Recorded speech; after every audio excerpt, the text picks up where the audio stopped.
les amis et bienvenue. Aujourd'hui on va tester la GB Boy Color.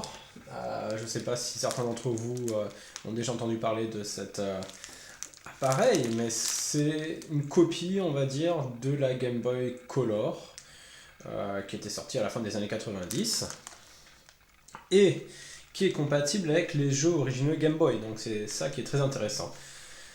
Alors je l'ai acheté en Chine. Le paquet a mis environ un mois à arriver chez moi. Donc on va faire le déballage. On va voir comment est le packaging de cette console. Et ensuite on va essayer la console en elle-même. Alors, c'est facile à déballer, même pas besoin de ciseaux. Voilà.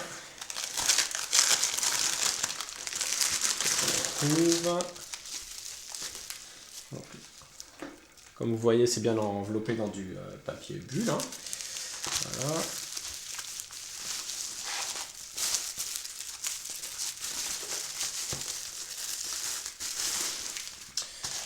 Et voilà l'emballage de cette console. Alors, on voit qu'elle est un petit peu morflée pendant le voyage. On peut voir le coin supérieur droit enfoncé. J'espère que ça n'aura pas d'incidence sur la console en elle-même. Qu'est-ce qu'on peut voir sur cette face? Déjà son nom commercial, GB Boy. Alors c'est marrant, Game Boy Boy, ou je sais pas ce qu'est l'abréviation de GB, mais on peut voir Color. Alors Color, il n'y a pas une faute d'orthographe, même si l'original était nommé Color, mais sans le U. Mais Color est simplement la façon anglaise et non pas américaine de dire couleur. Alors qu'est-ce qu'on peut voir d'autre? La marque du fabricant. Donc c'est Confang, mais je vois pas le rapport avec le K, étant donné qu'ici il s'agit d'un G. On peut voir aussi que, ce qui est assez drôle, c'est qu'ils ont déposé le nom GB Boy. Donc c'est un peu ironique quand on y pense. Là on peut voir que bon, c'est écrit en chinois, mais on comprend facilement qu'il y a 66 jeux en un. D'ailleurs c'est un sticker qui a été collé par dessus, on verra plus tard pourquoi. Alors sur le côté, donc sur la face supérieure, on peut voir Color. Pareil sur la face inférieure. Ensuite sur les côtés on revoit le nom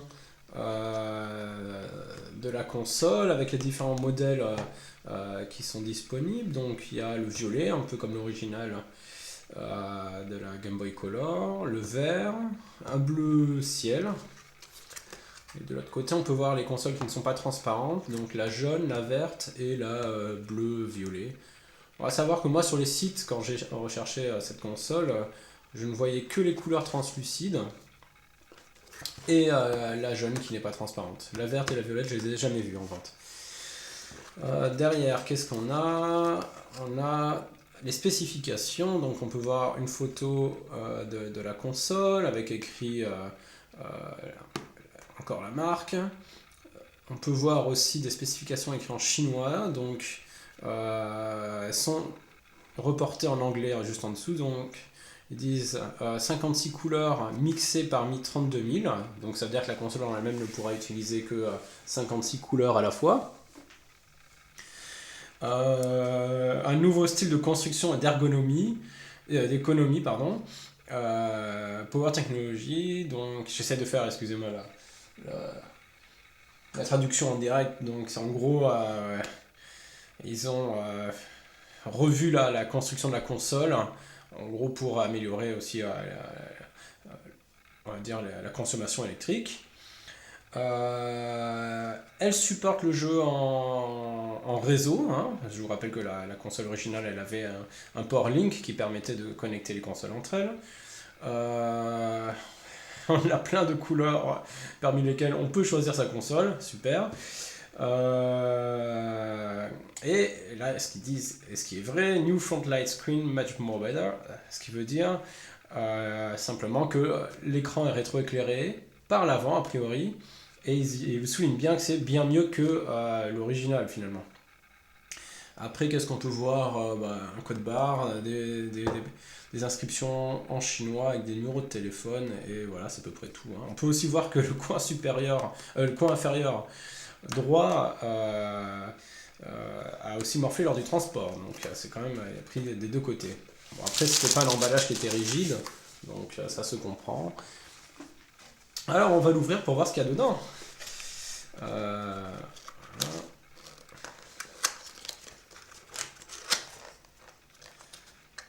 Voilà. Ah bon, on voit qu'il y a de la marge entre les coins et où se situe la console, donc ça c'est un bon point, donc elle ne devrait pas avoir trop morflé. Alors qu'est-ce qu'on trouve à l'intérieur? Un espèce de tiroir. Est-ce qu'on peut le sortir comme ça? Voilà, ouais, avec la console qui se trouve à l'intérieur. Voilà, on va la laisser de côté pour le moment. Qu'est-ce qu'il y a d'autre à l'intérieur? Il y a des notices en chinois. Donc, qu'est-ce qu'il y a? Ceci. On peut voir la face. Je sais pas si vous voyez bien.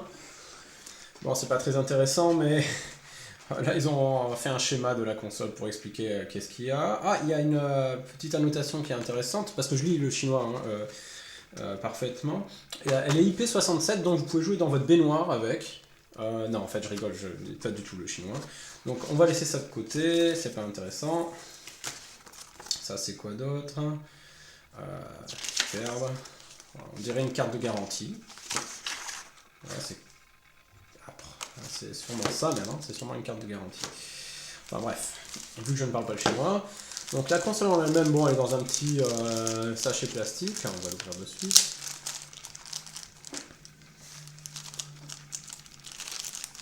Voilà. Alors moi j'ai choisi le vert, translucide, écoutez ma foi, je suis pas mécontent. Je le trouve assez joli, assez fluo, je sais pas si la caméra peut retranscrire bien les couleurs à l'écran, donc comme elle ressemble vraiment beaucoup à l'original, hein. On voit la LED d'allumage et qui permettait aussi de savoir à peu près le niveau de batterie. On voit le nom de la console GB Boy Color. Alors, ce qui est drôle, c'est que ils ont essayé de réutiliser un petit peu les couleurs de l'original, mais elles sont beaucoup plus ternes. Alors, mettre des couleurs ternes dans le mot couleur, c'est un peu ironique. La croix directionnelle, donc au bas, gauche, droite. Les boutons A et B. Select et Start. Alors, la partie supérieure, là, ces quatre boutons-là, ils ressemblent vraiment à l'original. Il n'y a que Select et Start qui sont en plastique dur, ce qui change de l'original qui était un plastique en caoutchouc, en fait, comme celle des télécommandes, un petit peu mou et un petit peu hasardeux à manipuler.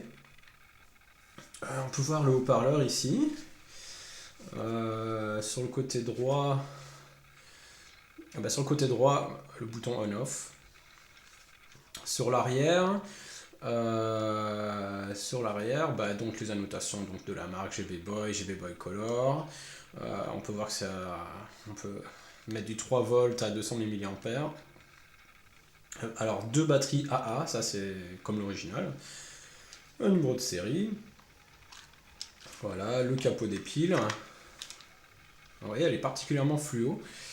Alors on peut aussi voir là deux vis. Alors combien il y a de vis pour la démonter? Il y a 4 vis, il y en a sûrement une derrière là. Donc deux vis cruciformes. Et ils ont repris les vis Nintendo originales. Il y en a sûrement une derrière là, ouais je peux sentir, il y a un creux. Les vis Nintendo, qui étaient super chiantes à démonter si on n'avait pas le tournevis, et puis à l'époque personne n'avait le tournevis adapté. Alors ce qu'on faisait quand on voulait démonter sa console ou sa cartouche, avec un petit tournevis fin et un marteau, on tapait pour la faire tourner sur elle-même pour dévisser petit à petit. Alors ça faisait des marques tout autour du plastique, c'était superbe. On peut voir que là, elle a été fabriquée en juin 2016, donc toute neuve. Et s'ils l'ont mis sur une vis, c'est que c'est aussi pour pas qu'on la démonte. Au cas où on la renvoie en garantie, c'est une preuve pour eux que la console n'a pas été démontée et trafiquée. Donc ça veut dire qu'il doit y avoir un support quand même pour la garantie. Ensuite, qu'est-ce qu'on voit sur l'autre côté de la console? Bon, donc le port externe et le bouton volume. Écoutez, le port externe, il a l'air de... J'ai pas essayé, mais il a l'air de marcher parce que... Enfin, il est soudé à la carte mère, donc c'est pas du faux. Hein.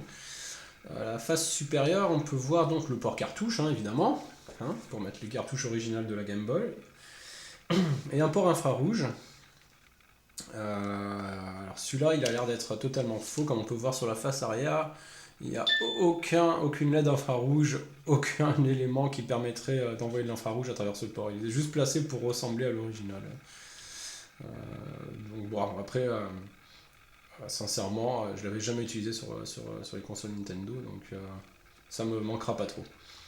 Et la face donc inférieure, bon, on peut voir une prise jack et une prise donc, pour brancher un adaptateur secteur 3 volts hein, en courant alternatif. Donc voilà. Écoutez, ma foi, la construction n'est vraiment pas mauvaise du tout. C'est-à-dire que le plastique est vraiment épais. Là, on a une idée de l'épaisseur. La console ne craque pas quand on l'utilise. Donc ça, c'est plutôt un bon élément. Il n'y a pas d'endroit où l'assemblage est mauvais. Comme vous pouvez le voir, là, sur tous les coins, c'est une construction honnête. Écoutez, hein, moi, je l'ai payé 27 €. Je trouve que pour l'instant, je suis assez content de la console. Alors, on va la démarrer hein, maintenant. On va voir ce qu'il y a dedans. Donc, avec les fils AA.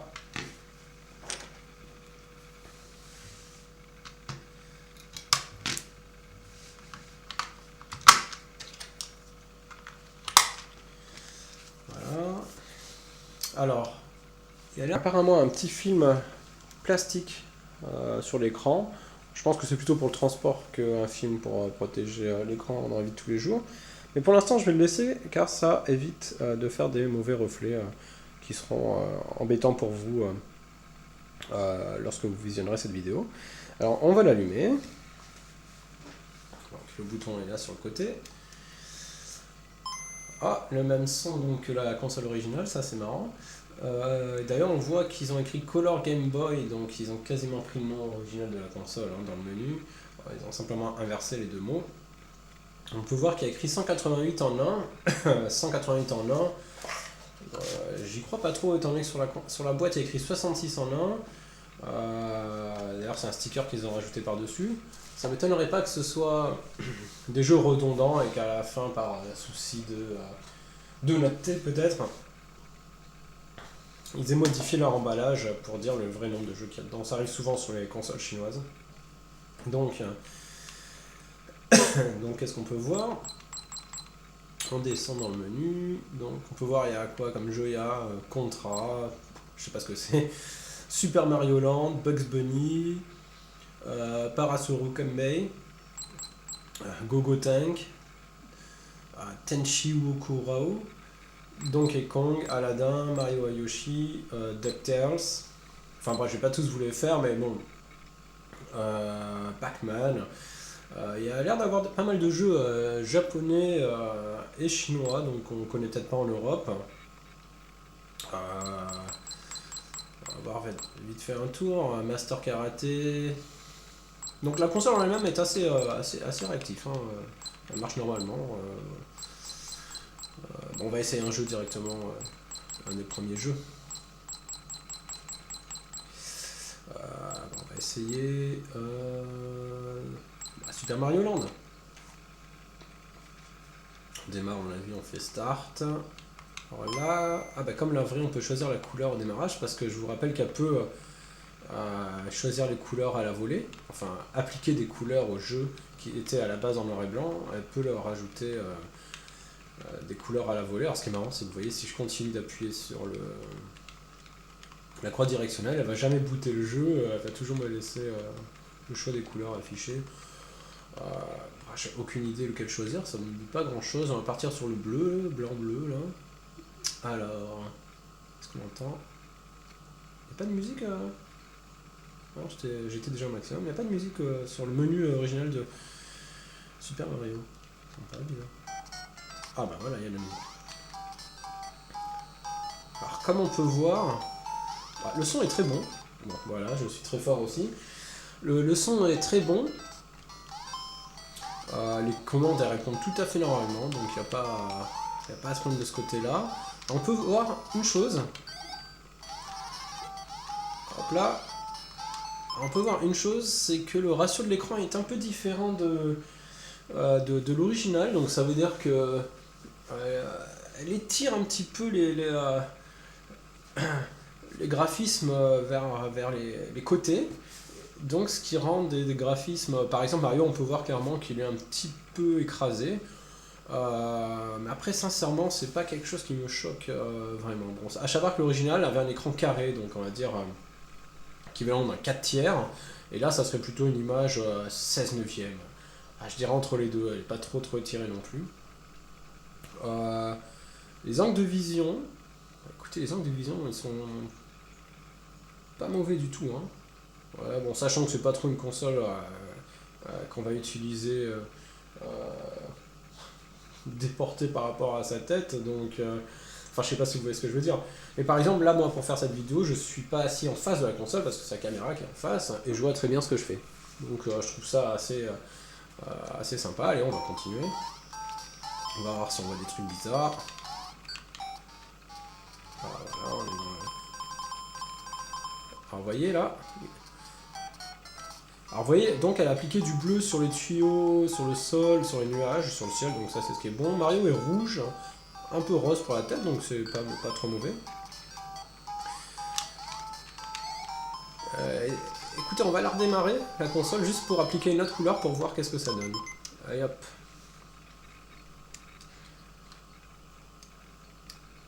Ah bah ouais, ça c'est assez drôle, tiens, regardez.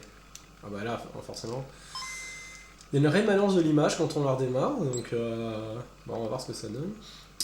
Je le referai. Là, on essaie jaune et rose, tiens. Jaune et rose. Alors, on voit que le fond est un petit peu jaunâtre, pas trop. Super Mario Land, c'est écrit en rouge rosé. Bah là, on est carrément couché du soleil. Hein. Vous voyez, ça a appliqué d'autres couleurs. Donc du rose pour le tuyau, pour le sol. Mario a toujours sa tête rose, il y a une salopette bleue. Sinon, le jeu est exactement pareil. Donc, on va la redémarrer rapidement.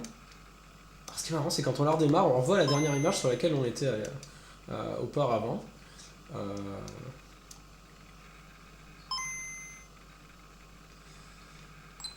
Allez, on va essayer un autre jeu.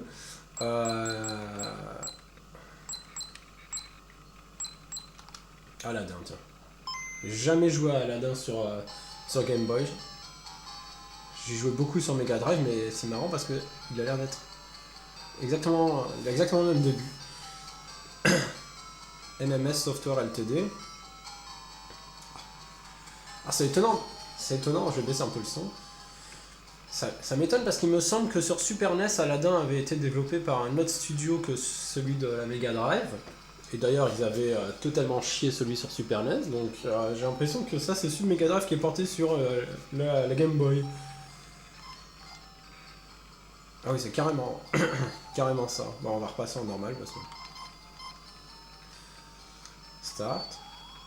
Ah ouais, il n'y a aucun doute, c'est identique. Ah tiens, je pense que je vais un peu investiguer... un peu jouer au jeu pour voir ce qu'il donne en comparaison à celui de Mega Drive. Bon, voilà, blabla, on va passer ça.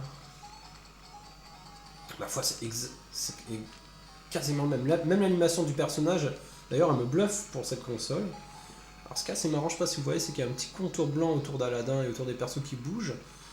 Bah, c'est sûrement pour les faire se démarquer du fond, surtout sur la console en noir et blanc. Je peux jeter des pommes comme dans l'original. Alors, ce qui est drôle, c'est exactement le même plateau, apparemment. J'ai les mêmes automatismes. Mais la musique est différente. Ah, c'est fou, c'est fou, c'est fou, c'est fou.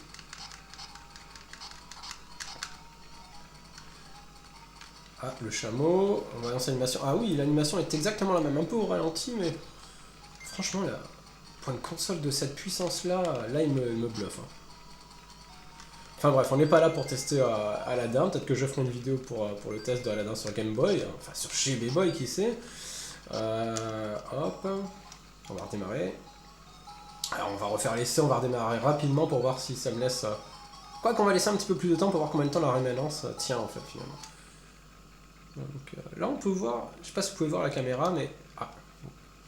Bon bref, quand elle est éteinte, on voit toujours l'image en fait. Alors ça doit être les condensateurs qui ne sont pas totalement déchargés et qui laissent afficher à l'écran l'image. Mais vous avez vu, j'ai bien attendu 2 secondes entre l'extinction et le redémarrage, j'avais toujours l'image à l'écran, jusqu'à ce que la console renvoie un signal pour mettre de nouvelles images, quoi. Allez, on va aller... Bah, tiens, on voit que ça comptera Super Mario Land Bugs Bunny, on va se rappeler des 3 et on va aller au bout des 60 jeux, 66 jeux pour voir si après ils se répètent. 50, on y est, Pipe Dream, 66, et ouais, ça revient, en plus en même ordre. Allez, un seul truc que on va dire je regrette, enfin qui m'embête c'est pourquoi est-ce que lorsqu'ils fabriquent une console et qu'ils mettent à 66 jeux ou 1000 jeux ou je ne sais pas, ils mettent pas les jeux dans l'ordre alphabétique. Ça c'est quelque chose qui est super chiant, parce que parfois déjà on passe des plombes à chercher dans les menus où est-ce qu'il est le dernier jeu auquel on avait joué et qui nous avait plu. Bon enfin bref, c'est pas un gros problème par rapport à l'utilisation de cette console. Donc non, écoutez, je suis assez content, je pense que ça va être un bon compagnon pour moi. Ça permet aussi de ne pas user sa vieille Game Boy si on a peur de l'abîmer ou de l'amener à droite, à gauche avec soi. Et puis finalement, je pense que ce qu'ils ont réussi à faire, malgré que l'écran soit un petit peu étiré, c'est ce que n'avait pas fait Nintendo, c'est-à-dire une console rétro-éclairée, finalement une console qui est utilisable. Parce que, sincèrement, je vais vous dire, c'est la première qui était rétro-éclairée de Game Boy, c'était la Game Boy Advance SP, donc plusieurs générations après celle-ci. Et j'ai envie de dire que sur la Game Boy Color ou la Game Boy Advance, pour moi, c'était quasiment des consoles injouables parce qu'on n'y voyait rien, tout simplement. C'est-à-dire, s'il faisait trop jour, on n'y voyait pas trop bien. S'il faisait à peine sombre, on n'y voyait pas trop bien. Et tout simplement parce qu'ils ont fait des économies de bout de chandelle à ne pas vouloir mettre du rétroéclairage, alors que bon, c'était largement possible, étant donné que la Game Gear l'avait fait à son époque, hein, vous voyez. Bon, peut-être que ça aurait fait des consoles un peu trop épaisses. Enfin bref, même s'il a mis un rétroéclairage un peu à la Game Boy Light, Game Boy qui a été d'ailleurs produite un peu exemplaire, ça aurait suffi. Donc écoutez, ce qui est marrant, c'est que ce soit une boîte chinoise qui finalement répare les erreurs de Nintendo. D'ailleurs, si c'était Nintendo qui avait ressorti leur Game Boy Color original avec un backlight à l'intérieur, un rétroéclairage, j'aurais vraisemblablement acheté. Hein. Si j'ai acheté celle-ci, c'est tout simplement parce que il n'y a pas trop d'autres choix. Il n'y a pas d'autre choix finalement. Et alors, malheureusement, j'ai pas de cartouche à insérer dedans pour l'instant. Ce que je vais vraisemblablement faire, c'est que je commanderai sur internet la Everdrive Game Boy. Donc je sais pas si vous savez ce que c'est, mais c'est une cartouche qui permet de mettre ses ROM à l'intérieur via une carte SD. Et on fera des tests un peu plus approfondis comme ça. Mais bon, écoutez, j'ai 66 jeux pour l'instant avec lesquels m'amuser. Donc j'ai de quoi faire pour l'instant. Peut-être un seul défaut dans cette console, c'est qu'on ne peut pas enregistrer ces jeux. Donc, c'est-à-dire, je veux dire, sauvegarder ces jeux. Peut-être un truc qui est un peu dommage. Bon, c'est pas grave parce que finalement, si on a les cartouches avec la pile qui est toujours vivante à l'intérieur, on peut le faire via les cartouches, quoi. Mais sur la console elle-même, on ne peut pas sauvegarder ces jeux a priori. Hein, parce qu'il n'y a aucun autre menu, vous voyez, à part le jeu en lui-même. Et le jeu ne m'a pas permis. J'ai aucun jeu qui m'a demandé un emplacement. Bon bah les amis, c'est tout ce que j'ai à dire pour l'instant sur cette console. Je vais l'utiliser un petit peu plus en profondeur, peut-être pendant une semaine. Je ferai peut-être une vidéo si je vois des défauts majeurs dessus. Enfin bref. En tout cas, je vous remercie de m'avoir écouté. Je vous dis à bientôt sur ma chaîne. Et voilà, les bisous à tous. Ciao ciao.